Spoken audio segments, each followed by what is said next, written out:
बार business को ज्यादा फायदे के लिए यानी ज्यादा बेनिफिट कमाने के लिए कुछ एक्स्ट्रा खर्चे करने पड़ते हैं, जिसे आप क्या कहते हैं, एक्सपेंडिचर कहते हैं। जैसे कि एडवर्टाइजमेंट, एडवर्टाइजमेंट पे खर्चा क्यों किया जाता है? ताकि आप ज्यादा से ज्यादा प्रॉफिट अर्न कर सकें। ठीक है, तो जितना आप एडवर्टाइजमेंट पे खर्चा करते हैं, लोग आपके प्रोडक्ट के बारे में उतना ही ज्यादा जानते हैं, जिससे कि आपका प्रॉफिट बढ़ जाता है।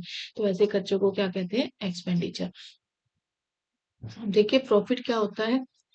प्रॉफिट जब आप रेवेन्यू होता है उसमें से एक्सपेंस को घटा देते हैं तो आपको प्रॉफिट मिल जाता है। अब ये रेवेन्यू क्या होता है? रेवेन्यू होता है आपका सेल्स प्राइस।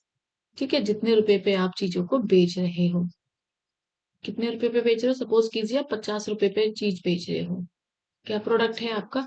कोई भी प्रोडक्ट ले लीजिए, जैसे कि आप कोई पेन ले लीजिए। पेन आप 50 रुपए में बेच रहे हो, लेकिन उसको बनाने में जो एक्सपेंस आया, कॉस्ट, उसको बनाने में आपकी लागत लगी है 30 रुपीज। 30 रुपए की कॉस्ट आपकी आ चुकी है। 30 रुपए में आपने कोई पेन बना के तैयार किया है और उसे 50 रुपए में बेच रहे हो, तो सीधा सीधा आपको 20 रुपए का प्रॉफिट हो रहा है। ठीक है। गेन, गेन क्या होता है? जब आप अपनी बिजनेस ट्रांजेक्शन से हटकर कोई दूसरी चीज को बेच देते हो, जैसे अपनी कोई फिक्स असेट उठा के बेच दी, जो आपका रेगुलर बिजनेस था ही नहीं, जो आपकी रेगुलर एक्टिविटी नहीं है, उससे हटकर अगर आप कुछ फायदा मिलता है तो उसे आप गेन कहते हैं। ठीक है। जैसे आपकी शॉप है पेन सेल करने की, ठीक है, पेन बेचते हो, लेकिन उठा के आप अपनी चेयर को बेच रहे हो। आप चाहते हो कि आपका फर्नीचर पुराना हो गया, इसे बेच दो और नया ले आओ। तो अब इस चेयर पे बेचने पे जो आपको फायदा होगा, यानी 1000 रुपए की चेयर थी और आपने 1200 रुपए में बेच दी, 1200 रुपए में बेच दी, तो ये 200 रुपए का जो आपको फायदा है, ये आपका गेन कहलाएगा। नेक्स्ट देखिए लॉस। लॉसेस क्या होता है? जब आपके एक्सपेंसेस ज्यादा हो जाए और इनकम कम रह जाए। ठीक है, तो जो भी आपको होगा वो लॉस होगा। जो जो मैंने एग्जांपल दिया था उसी को ले लेते हैं। पेन 50 रुपए का था, 50 रुपए में आप सेल कर रहे हो। ठीक है, ये आपका एमआरपी प्राइस था, एमआरपी प्राइस। लेकिन इस पेन को बनाने में आपको 70 रुपए की कॉस्ट आई, 70 रुपए में बना के आपने ये पेन तैयार किया, तो अभी यहाँ 20 रुपए क्या होगा? लॉस होगा। ठीक है। अब हम बात करेंगे नेक्स्ट डिस्काउंट की। तो डिस्काउंट क्या होता है? डिस्काउंट जब भी आप कोई चीज बेच रहे हो तो उसके प्राइस को कम कर देता है। अगर आप 3000 रुपए की कोई चीज बेच रहे हो और उस पे 10% का डिस्काउंट दे रहे हो, तो वो आपका प्राइस को कम कर देगा। 3000 पे 10% निकालिए, 300। तो 3000 के प्रोडक्ट को अब आप 300 रुपए डिस्काउंट दे रहे हो तो 2700 रुपए में बेच दोगे। Next voucher. वाउचर क्या होता है? वाउचर आपका कोई भी एविडेंस हो सकता है जो किसी भी ट्रांजेक्शन को करने के लिए आपको सपोर्ट करता है। ये एविडेंस क्या होता है? जैसे आप कोई परचेज करके लाए हो सामान, तो आप परचेज की एंट्री करते हो, purchase account debit to cash. लेकिन अगर आप 10,000 रुपए का माल लाए हो और 10,000 का आपके पास बिल है, तो इसका मतलब आपके पास एविडेंस है, वाउचर है, सबूत है कि हाँ आपने सच में वो ट्रांजेक्शन की है, ट्रांजेक्शन आपकी रियल है। इससे गलती और गड़बड़ी, फ्रॉड रुक जाते हैं। गुड्स क्या होती है? जिस सामान को आप बेच रहे हो वही गुड्स होती है। जैसे कि आप कोई रॉ मटेरियल हो सकता है, आपका कोई वर्किंग प्रोग्रेस, और फिनिश गुड्स होता है।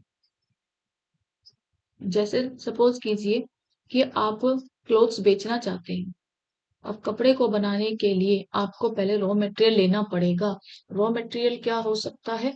रॉ मटेरियल हो सकती है आपकी कॉटन। कॉटन आप यूज करोगे, उसके बाद आप वर्किंग प्रोग्रेस करोगे। वर्किंग प्रोग्रेस क्या होता है? वर्किंग प्रोग्रेस का मतलब है आप कॉटन से अब आप थ्रेड बना रहे हो, थ्रेड के साथ साथ आप क्लोथ्स बना रहे हो। ये आपका वर्किंग प्रोग्रेस है, काम आपका चालू है। ठीक है, लेकिन अभी भी आपका स्टॉक नहीं बना। स्टॉक में आप जींस बनाना चाहते हो, कुर्ता बनाना चाहते हो, ठीक है, तो ये आपका क्या होगा? Finish goods. फिनिश जब माल तैयार हो जाए, बिकने के लिए रेडी है, जब आपका कॉटन का कुर्ता बन जाएगा, ठीक है, कुर्ता आप बना लोगे, तो ये कुर्ता आपका फिनिश गुड्स कहलाएगा। तो स्टॉक के 3 प्रोसेस आपको पता होने चाहिए। Raw material, raw material means कच्चा माल। रॉ मटेरियल को फिर आप काम पे जब लगा देते हो, उसमें थोड़ा काम करते हो, तो वर्किंग प्रोग्रेस। और वर्किंग प्रोग्रेस जब खत्म हो जाता है तो दैट इज फिनिश गुड्स। अब आपका माल बेचने के लिए रेडी है। तो बेसिकली 3 टाइप्स के आपके स्टॉक्स होते हैं। ठीक है। नेक्स्ट आ जाते हैं ड्राइंग्स। ड्राइंग्स क्या होती है? जब भी आप अपने कुछ पैसे निकाल लेते हो और पैसों के साथ अगर आपने बिजनेस से कुछ गुड्स सामान निकाल लिया है, वो भी पर्सनल यूज के लिए, तो ये ड्राइंग्स कहलाती है। अब इसे एक एग्जांपल के थ्रू समझ लेते हैं। आपने कैश लगा के एक बिजनेस खड़ा किया, 5 लाख रुपए आपने बिजनेस में लगा दिए। ठीक है। आप वो ओनर, ओनर को बोलते हैं एंटिटी। ठीक है, ये मैं पहली वीडियो में बता चुकी हूँ। आप चाहें तो प्लेलिस्ट से जाके मेरी वीडियो प्ले कर सकते हैं और वहां पढ़ सकते हैं। अब ओनर ने पैसे लगा दिए 5 लाख रुपए और 10,000 रुपए का स्टॉक लगाए। ठीक है, एग्जाम्पल दे रही हूँ मैं। 10,000 रुपए के पेन लेके एक दुकान में रख दिया और अपना बिजनेस खड़ा कर दिया। ठीक है। अब इसी ओनर को अपने बेटे के लिए, अपने पर्सनल यूज के लिए, बेटा है तो इसका पर्सनल है। ठीक है, पर्सनल यूज के लिए इसका बेटा कहता है मुझे कुछ पेन दे दो। वो 100 रुपए के अगर ये पेन निकाल लाता है, ठीक है, 100 पेन निकाल लाता है, सपोज कीजिए 10,000 पेन थे, उनमें से ये 100 पेन निकाल लाता है और बच्चे के लिए 50,000 रुपए कैश निकाल लाता है और अपने बेटे को दे देता है, ये पेन भी और ये पैसे भी, यानी कैश भी निकाल के लाया बिजनेस से और गुड्स भी निकाल लाया। तो ये पर्सनल यूज के लिए लाया, तो that is called drawings. Purchases. अब परचेजेस क्या होती है? परचेजेस क्या होती है? जब भी आप कोई भी गुड्स को खरीद के लाते हो तो वो परचेज कहलाती है। अब गुड्स कैसे खरीद के लाओगे? या तो क्रेडिट में या फिर कैश में। जब भी आप कोई माल खरीदते हो, ठीक है, तो वो परचेज कहलाता है। माल खरीद के लाते हो तो उसे आप क्या कहते हो? परचेज कहते हो। स्टॉक। स्टॉक क्या होता है आपका? स्टॉक वो पार्ट होता है जो अभी तक बिका नहीं है, अनसोल्ड पार्ट। ठीक है, जो आपका भी बिका नहीं है लेकिन बेचने के लिए रखा हुआ है। स्टॉक को आप दो कैटेगरी में डिवाइड कर सकते हो। ठीक। देखिए, गुड्स अलग है और स्टॉक अलग है। गुड्स में क्या थे? जो आप सामान बना रहे थे, यानी सबसे पहले मैंने आपको रॉ मटेरियल बताया था। गुड्स 3 टाइप्स की बताई थी। रॉ मटेरियल, रॉ मटेरियल के बाद आपने वर्किंग प्रोग्रेस किया था और वर्किंग प्रोग्रेस के बाद आपने फिनिश गुड्स में कन्वर्ट कर दी थी। ठीक है, ये आपका गुड्स का प्रोसेस था। स्टॉक क्या है? अब जो आपके ये कुर्ते बन गए थे, ठीक है, अब ये आपका स्टॉक है, जो आपका फिनिश गुड्स है, जो बिकने के लिए रेडी है, रेडी टू सेल। ठीक है। सपोज कीजिए 50,000 अगर आप स्टॉक बेचना चाहते हो, तो 50,000 कुर्ते बिक जाए ऐसा जरूरी तो नहीं है। 30,000 कुर्ते बिक गए और 20,000 रह गए, तो जो अनसोल्ड पार्ट है, रिमेनिंग पार्ट, यही आपका स्टॉक कहलाता है। इसको दो कैटेगरी में डिवाइड करते हैं। कौन कौन सी है? Opening stock, closing stock. Opening stock क्या होता है? जो साल के शुरुआत में, यानी 1 अप्रैल से जब आप बिजनेस स्टार्ट कर रहे हो, तो जो साल के शुरुआत में रखा हुआ है, दैट इज ओपनिंग स्टॉक।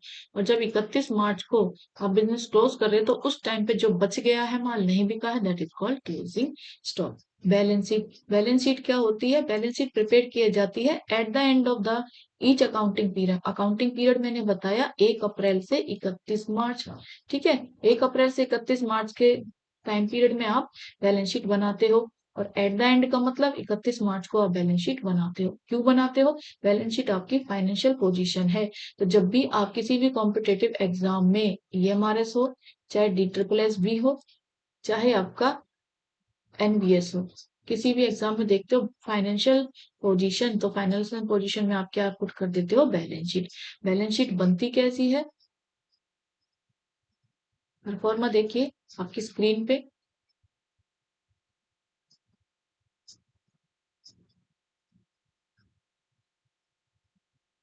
ये आपकी बैलेंस शीट का परफॉर्मा होता है। बैलेंस शीट का परफॉर्मा कैसे बनता है? पहले जो आपकी ये साइड होती है, लाइबिलिटी, यहाँ आप लाइबिलिटी को लिखते हो। देन दूसरे में आप अमाउंट लिखते हो, यानी पहले कॉलम में आप बैलेंस शीट में लाइबिलिटी लिखते हो। ये आपकी लेफ्ट साइड है। आप जैसे भी जहां भी बैठे हो स्क्रीन पे देखो, ये लेफ्ट साइड है। Left L for left, L for liability. ठीक है। राइट में आप एसेट्स लिख देते हो और फिर यहाँ भी अमाउंट कॉलम, यहाँ भी, ये आपका राइट कॉलम हो जाएगा। राइट हैंड है आपका। ठीक है, राइट हैंड साइड पे आप एसेट शो करते हो और अमाउंट उसका। लेफ्ट हैंड साइड पे आप लाइबिलिटी शो करते हो और अमाउंट उसका। ठीक है। लाइबिलिटी में क्या क्या शामिल होता है? लाइबिलिटी होती क्या है? लाइबिलिटी आपकी जिम्मेदारी है, रिस्पॉन्सिबिलिटी है, जो आपको पे करनी ही पड़ती है। अब कैपिटल, कैपिटल क्या होता है? कैपिटल वो होती है जो आप बिजनेस को स्टार्ट करने के लिए लगाते हो। बिजनेस में जब भी आप पैसा लगाते हो, पैसे के साथ कई बार असेट्स भी लगाते हैं लोग, गुड्स भी लगाते हैं, ठीक है, स्टॉक भी लगाते हैं, तो ये सब चीजें आपकी लायबिलिटी है। वो आप कहोगे कि ये आप हो और आप ही का ये बिजनेस है, तो फिर आप जो भी सामान लगा रहे हो वो बिजनेस का या आपका एक ही तो बात है। लेकिन सेपरेट एंटिटी कॉन्सेप्ट ये कहता है, सेपरेट एंटिटी कॉन्सेप्ट क्या कहता है कि आपका बिजनेस और आप दोनों अलग अलग हो। ठीक है, तो जितना भी सामान आप बिजनेस में लगाओगे वो बिजनेस के लिए क्या बन जाएगा? लाइबिलिटी। ठीक है, तो इसीलिए कैपिटल क्या होती है? लाइबिलिटी। क्रेडिटर्स कौन होते हैं? जिनसे आप कोई भी सामान परचेज कर लाते हैं। बिजनेस में जो भी आप सामान यूज कर रहे हो उसे उधार खरीद लाते हो, क्रेडिट पे खरीद लाते हो, जिनको आपको पैसे देने हैं, अब टू पे करना है, तो वो क्रेडिटर्स हैं। बिल्स पेबल, अभी आप कह रहे हो कि मैं मोहन से माल खरीद के ले आया हूँ, मोहन से परचेज किया है मैंने माल, ठीक है, 5,000 रुपए का, और मैं क्रेडिट पे माल ले आया, ठीक है, मोहन को मैंने पैसे नहीं दिए, तो मोहन आपका क्या हो जाएगा? क्रेडिटर, जिसे आपको पैसे देने हैं। लेकिन अगर आपके पास अभी पैसे नहीं है और मोहन से कहते हो मैं तुझे 3 महीने के बाद पैसे दे दूंगा, ठीक है, तो 3 महीने के बाद पैसे दोगे, तो इसे बिल्स पेबल कहते हैं कि बिल पेबल है मेरे ऊपर और मेरे पास 3 महीने का टाइम है। एक तरह से आपने एक प्रॉमिस कर दिया है कि हाँ मैं इस टाइम पीरियड पे आपका बिल्स पे कर दूंगा। जब परचेज पे होता है तो ये बिल्स पेबल हो जाता है।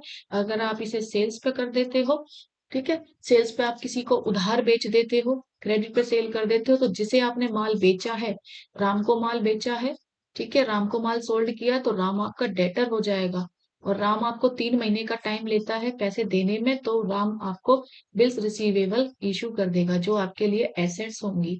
बिल्स रिसीवेबल एसेट्स होती है और बिल्स पेबल आपके लायबिलिटी होती है।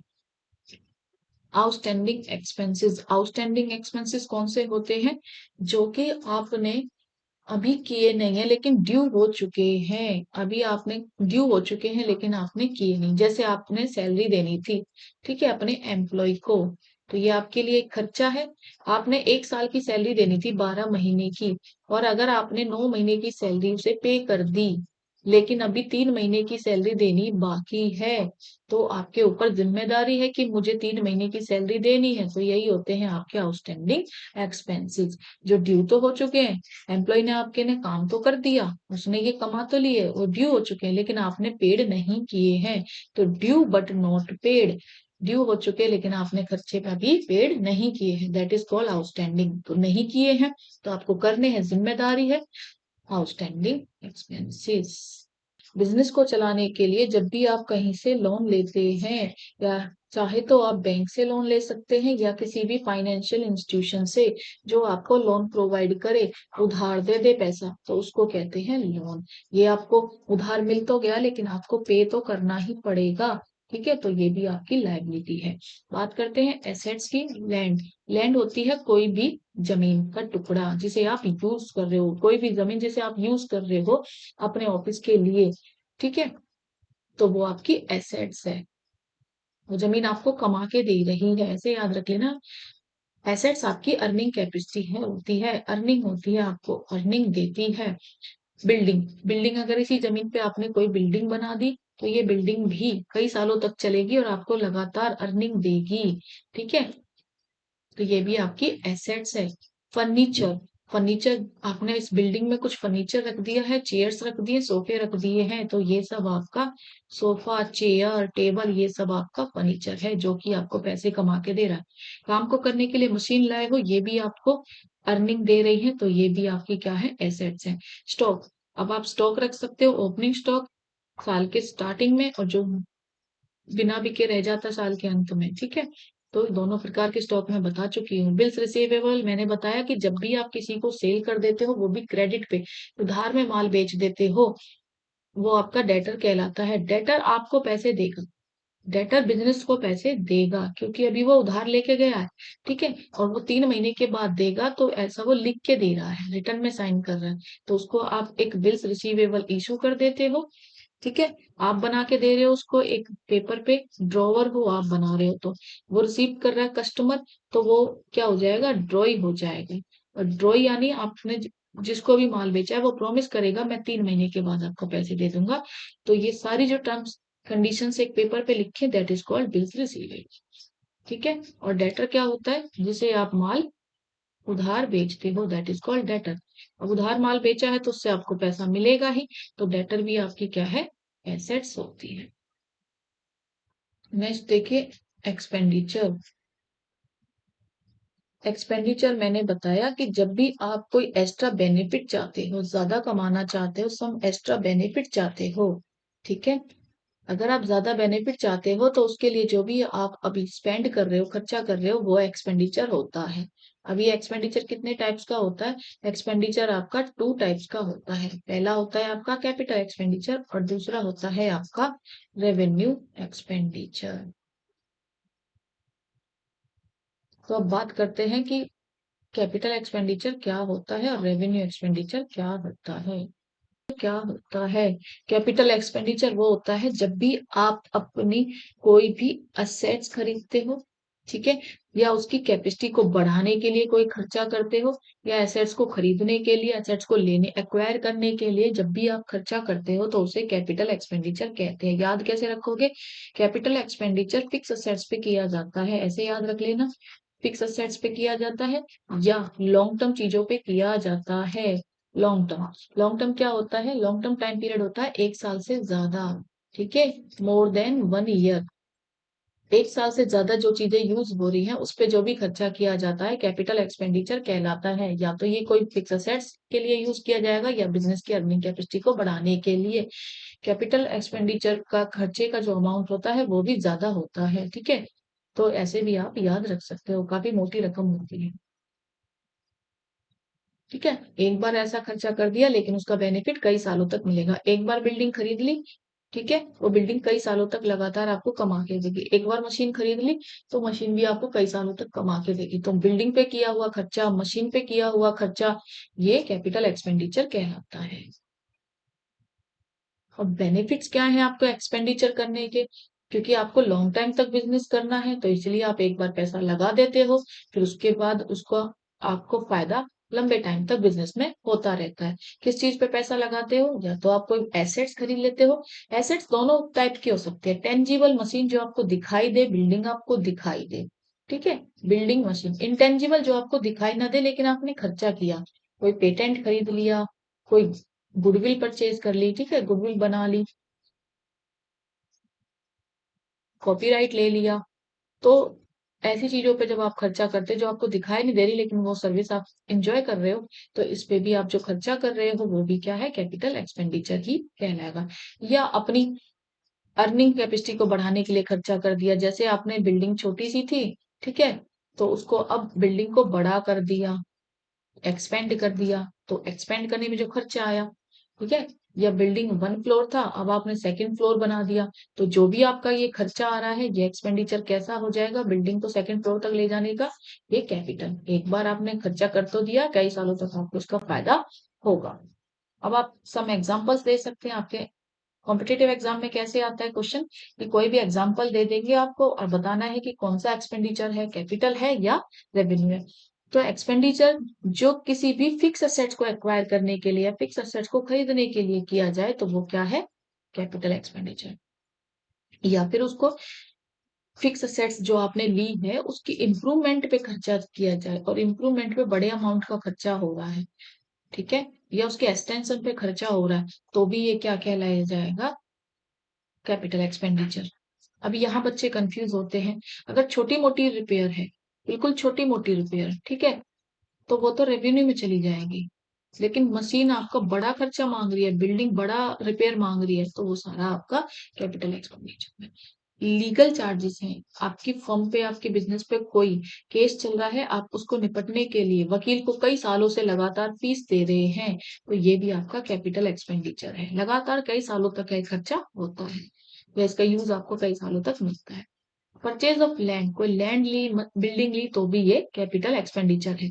कोई फर्नीचर परचेज कर लिया तो भी इस पे खर्चा करोगे, वो कैपिटल एक्सपेंडिचर है। कोई फिक्स असेट्स ले ली, परमानेंट यूज कर रहे हो बिजनेस पे, एक बार जो भी इस पे खर्चा किया है वो भी कैपिटल एक्सपेंडिचर है। तो आपको कैपिटल एक्सपेंडिचर क्लियर हो गया होगा। तो एक्सपेंडिचर का पहला पार्ट था कैपिटल एक्सपेंडिचर, दूसरा पार्ट है रेवेन्यू एक्सपेंडिचर। अब बात करते हैं रेवेन्यू एक्सपेंडिचर क्या होता है। रेवेन्यू एक्सपेंडिचर बिजनेस में शॉर्ट टर्म टाइम के लिए किया जाता है। अब ये शॉर्ट टर्म टाइम क्या होता है?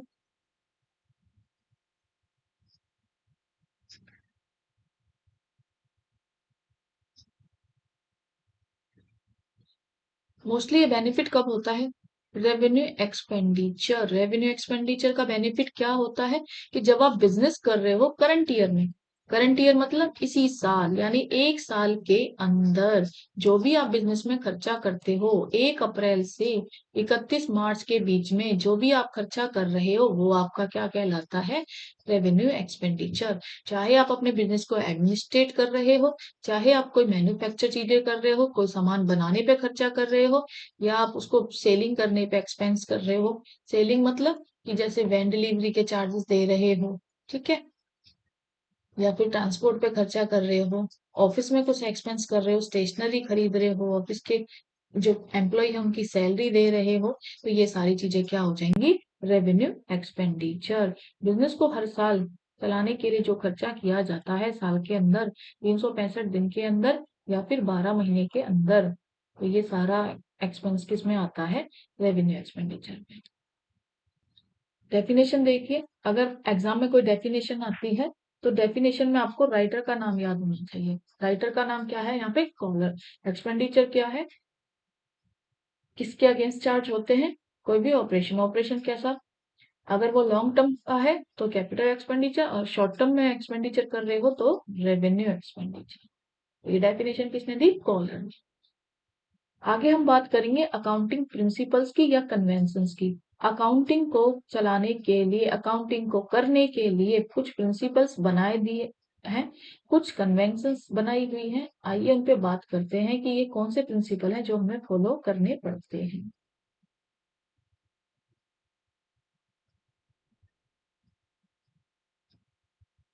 सबसे पहले तो अकाउंटिंग प्रिंसिपल्स होते क्या हैं?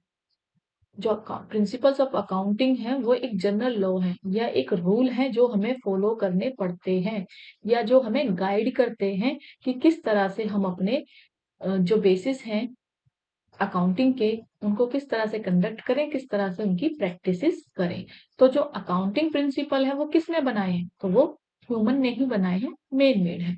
ठीक है, जैसे केमिस्ट्री के, फिजिक्स के और नेचुरल साइंस में कुछ होते हैं प्रिंसिपल्स, वैसे ही हमारी अकाउंटिंग प्रिंसिपल्स भी होते हैं जो हमें फॉलो करने पड़ते हैं। ठीक है, एंटिटी कॉन्सेप्ट।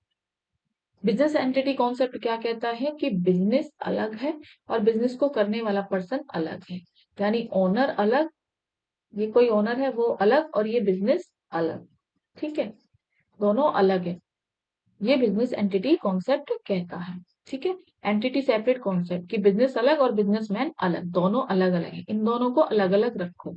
ठीक है, सेपरेट रखो। जितने भी बिजनेस की ट्रांजेक्शन है उनको बुक्स ऑफ अकाउंट, बिजनेस के अकाउंट में ही रिकॉर्ड करो, लेकिन ओनर की ट्रांजेक्शन्स अलग मानी जाती हैं, क्योंकि ओनर के लगाया द्वारा पैसा भी बिजनेस में लायबिलिटी ही माना जाता है।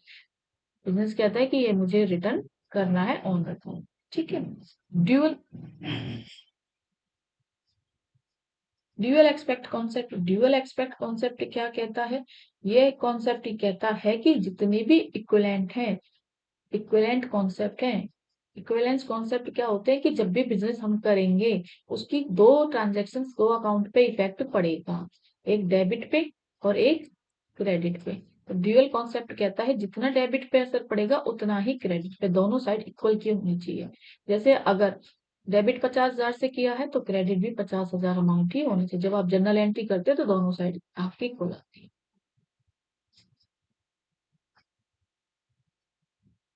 नेक्स्ट देखिए accounting period concept. Accounting period concept क्या कहता है कि अकाउंट्स में जो बिजनेस है वो तो बहुत लंबे टाइम तक चलेगा, ठीक है, लेकिन हम अकाउंटिंग पीरियड में ये जानना चाहेंगे कि हमने एक साल में कितना प्रॉफिट कमाया।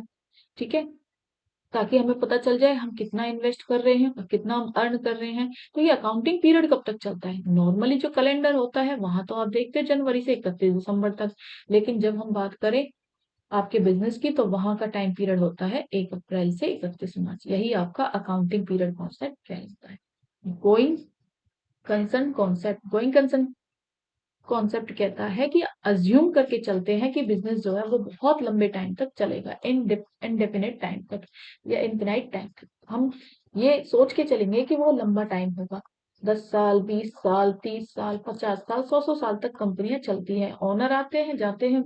ओनर, ह्यूमन की डेथ होनी निश्चित है, ठीक है, तो ओनर चेंज हो जाएंगे डेथ के बाद, लेकिन जो बिजनेस है उसकी लॉन्ग लाइफ मानी जाती है, वो एंड तक चलता ही जाता है। ठीक है, ओनर मर गया तो उसका सन आएगा, वो मर गया तो उसका भी सन आएगा, इस तरह से आप देखते हो। ठीक है, कंपनी चलती जाती है।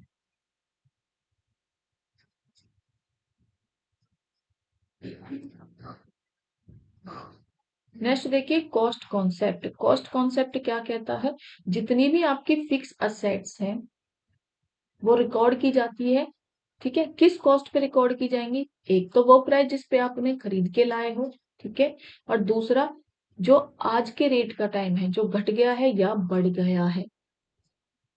10 साल पहले आपने कोई मशीन खरीदी थी, वो 5 लाख की, ठीक है, लेकिन आज 10 साल के बाद करंट पीरियड में अगर उस मशीन की कीमत अब सिर्फ 50,000 रह जाए तो प्राइस, अब आप असेट्स को किस प्राइस पे लोगे? 5 लाख पे या 50,000 पे?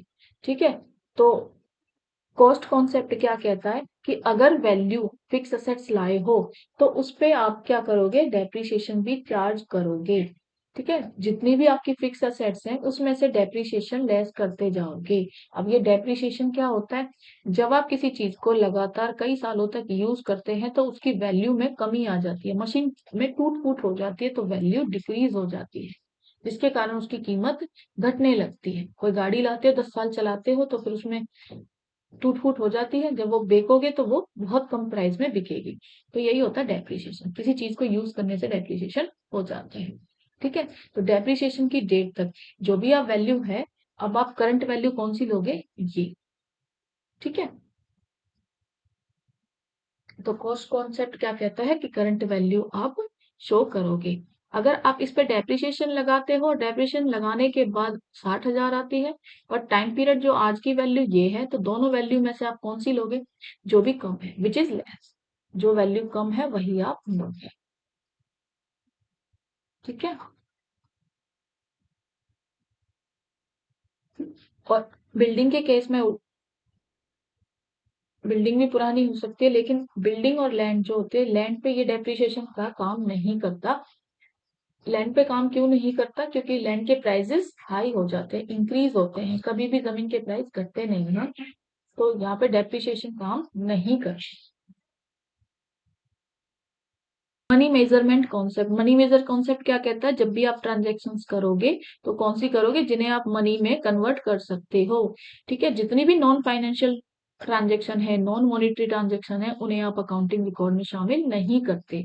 अगर मैं बात करूं कि एम्प्लॉय डिसऑनेस्ट हो गए, ठीक है, एम्प्लॉय डिसऑनेस्ट हैं, तो ये कोई मनी में कन्वर्ट नहीं होती, तो इसकी कोई ट्रांजेक्शन नहीं होगी। अगर मैं कहूँ कि एम्प्लॉय ने, ठीक है, एम्प्लॉय को सैलरी दी 5,000 रुपये, 50,000 रुपये, तो ये मनी में कन्वर्ट है, इसे आप ट्रांजेक्शन में यूज करोगे। इसके लिए मैंने प्लेलिस्ट में जाओ, ठीक है, प्लेलिस्ट से आप वीडियो देख सकते हैं, वीडियो 1 है EMRS की, उसमें कॉन्सेप्ट अच्छे से समझाया। मैचिंग कॉन्सेप्ट क्या कहता है आपका? मैचिंग मैचिंग कॉन्सेप्ट क्या कहता है कि जितने भी एक्सपेंसेस होते हैं, जब भी आप कोई revenue during the accounting period कोई भी अर्न करते हो, रेवेन्यू अर्न करते हो, सपोज कीजिए 2022 में आपने कुछ अर्न किया 1 अप्रैल से, ठीक है, 2022 से मंथ स्टार्ट हुआ और 31 मार्च 2023 तक का टाइम पीरियड चला। इस साल के बीच में अगर आपने कुछ अर्न किया, ठीक है, तो जो आपकी नेट इनकम है, जितना भी आपको प्रॉफिट आया, तो आप उसमें से इसी साल के एक्सपेंस को घटाओगे। ठीक है, ऐसा नहीं है कि पिछले साल तक के एक्सपेंस घटाओगे, तो सेम अकाउंटिंग पीरियड के एक्सपेंस को आप मैच करोगे। तो यही आपका कहता है मैचिंग कॉन्सेप्ट है। ठीक है, जिससे आपको पता चले कि एक्चुअल आपका प्रॉफिट एंड लॉस कितना हुआ है, जिससे आपको नेट इनकम इसी मंथ की मिल जाए, इसी ईयर की मिल जाएगी। ठीक है, नेक्स्ट देखिए, अकाउंटिंग इक्विवेलेंस कॉन्सेप्ट, इक्विवेलेंस क्या कहता है? इक्वल। और क्या चीज इक्वल होनी चाहिए? जितनी भी आप एसेट्स लगा रहे हो वो लायबिलिटी के इक्वल होनी चाहिए, लायबिलिटी प्लस कैपिटल। तो ये इक्वेशन आपको याद होनी चाहिए। तो जितनी भी एसेट्स आप लगाते हो लायबिलिटी प्लस कैपिटल के बराबर होती है। ठीक है, तो यही आपका अकाउंटिंग इक्वेशन कॉन्सेप्ट कहता है। 11वीं क्लास की वीडियो चाहे तो देख सकते हो। ठीक है, 11वीं क्लास में आपने पढ़ा होगा कि जब भी आप एसेट्स लगाते हो, 5 लाख की कोई मशीन खरीद के लाए हो, तो सपोज कीजिए 3 लाख की आपकी लायबिलिटी है, प्लस में 2 लाख की आपकी कैपिटल है, तो ये इक्वेशन इक्वल होती है। रियलाइजेशन आपका सेल से रिलेटेड है। ठीक है, चलिए आजकल ऑनलाइन बहुत सामान आप खरीदते हो। सपोज कीजिए आपने अमेजोन पे कुछ माल खरीदा, आपने ऑर्डर दे दिया है 1 जनवरी को। ठीक है, तो 1 जनवरी को बिजनेस इसे अर्निंग मान लेगा क्या? ठीक है, आपने पे कर दिया, ऑनलाइन प्रीपेड ऑर्डर कर दिया, तो क्या ये बिजनेस की इनकम हो गई 1 जनवरी को? तो ये बिजनेस की इनकम 1 जनवरी को होगी, या फिर 3 जनवरी को जब आपको माल डिलीवर्ड हो जाएगा और अब आप माल रख लोगे, तब ये बिजनेस की ट्रांजेक्शन होगी। तो बिजनेस अपने ट्रांजेक्शन कब रिकॉर्ड करेगा? 1 जनवरी को। अभी तो आपने माल लिया ही नहीं है, ठीक है, आप तक पहुंचा ही नहीं है। अब तक पहुंचे ही नहीं, रास्ते में खो जाए, लॉस हो जाए, तो इसे नहीं ले सकता। अभी रियलाइजेशन कॉन्सेप्ट कहता है 3 जनवरी को जब कस्टमर तक माल पहुंच जाएगा, हम अपनी जिम्मेदारी फुलफिल कर देंगे, तभी ये ट्रांजेक्शन कंप्लीट होगी। तो यही रियलाइजेशन कॉन्सेप्ट कहते हैं। अब objective evidence concept, evidence concept क्या होता है कि जितनी भी आप रिकॉर्डिंग करोगे, तो उसके लिए आपके पास वेरीफेबल डॉक्यूमेंट्स होना चाहिए जो आपकी एंट्री को सपोर्ट करे। मैंने आपको बताया इसके लिए आप क्या यूज कर सकते हो? वाउचर्स।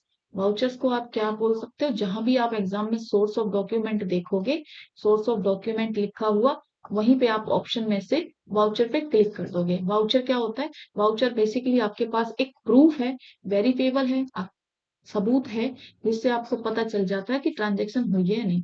माल बेचा है तो बेचने की रिसिप्ट होती है, और खरीदा है, परचेज किया है तो परचेज की रिसिप्ट, कैश में लिया है तो कैश रिसिप्ट होती है, कैश बिल होता है या बिल मेमो होता है। ठीक है, डिफरेंट डिफरेंट वर्ड यूज कर सकते हो, लेकिन होता ये सबूत है कि जिससे पता चले बिजनेस ट्रांजेक्शन हुई है।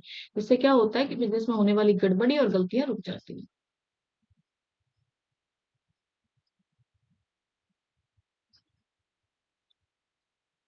मेटिलिटी कॉन्सेप्ट, मेटिलिटी कॉन्सेप्ट क्या कहता है?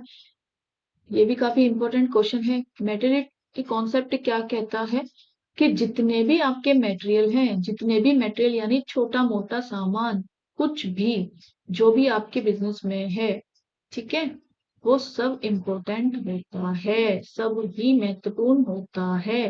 तो जब भी आप ट्रांजेक्शन्स करोगे, ये प्रिंसिपल एम्फसाइज करता है, जोर देता है कि only those transaction should be recorded, कि वही ट्रांजेक्शन रिकॉर्ड की जानी चाहिए जो मटेरियल से रिलेटेड है, यानी जिनसे बिजनेस में इनकम पे असर पड़ेगा, और जो इमेटेरियल फैक्ट्स हैं उनको इग्नोर करना चाहिए। ठीक है,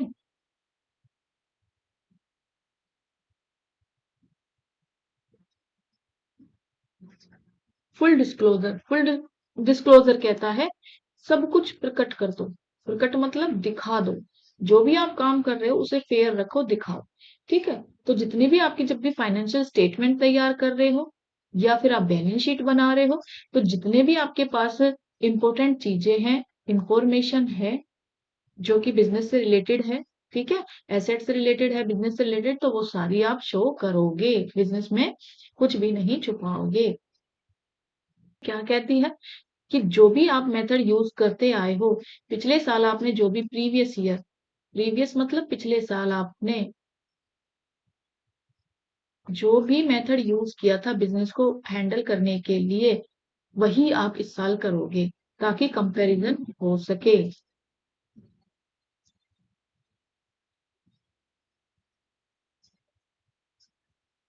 अगर आपने डेप्रिसिएशन के दो मेथड होते हैं, एक सिंपल मेथड और दूसरा है आपका रिटर्न डाउन वैल्यू मेथड। अगर आपने return down value method use किया है पिछले साल, तो इस साल भी आप रिटर्न डाउन वैल्यू मेथड ही यूज करोगे, ताकि आपके अकाउंट्स की कंपैरिजन हो सके। इसी को कहते हैं कंसिस्टेंसी। कंजर्वेटिज्म और प्रूडेंस, ये तो एग्जामिनर का फेवरेट टॉपिक है, इसको तो वो हमेशा ही लेते हैं। ठीक है। ये क्या होता है कि जब भी आपको पता है कि मुझे फ्यूचर में कोई भी प्रॉफिट होने वाला है, मैं फ्यूचर में ये कमाऊंगा वो कमाऊंगा, तो आप उसे अभी से एक्चुअल इनकम नहीं मानोगे, उसे कंसीडर नहीं करोगे, उसको अभी आप इग्नोर ही करोगे। ठीक है।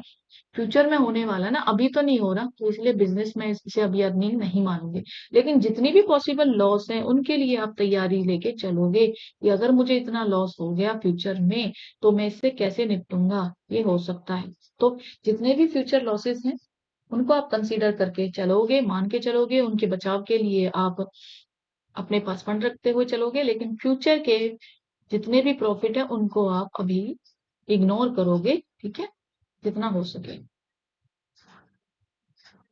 तो ये थे सारे आपके प्रिंसिपल्स एंड कॉन्सेप्ट्स। ठीक है, मैंने सारे अच्छे से एक्सप्लेन कर दिए हैं। वीडियो पसंद आए तो लाइक शेयर सब्सक्राइब कर देना। ठीक है, बाकी आपकी जितनी हेल्प हो जाएगी मेरे लिए उतना ही अच्छा है। तो प्लेलिस्ट में जो मैंने वीडियो बनाई है केवीएस के नाम से, आप उन्हें भी देख सकते हो। ईएमआरएस में वो भी सिलेबस आएगा ही। ठीक है, एनवीएस और केवीएस और ईएमआरएस जी ट्रिपल एस भी, इन सभी के सिलेबस सेम ही है, लगभग कॉमर्स कंटेंट तो सेम ही है। तो आप चाहे तो पुरानी वीडियो देख सकते हो। Thank you for watching.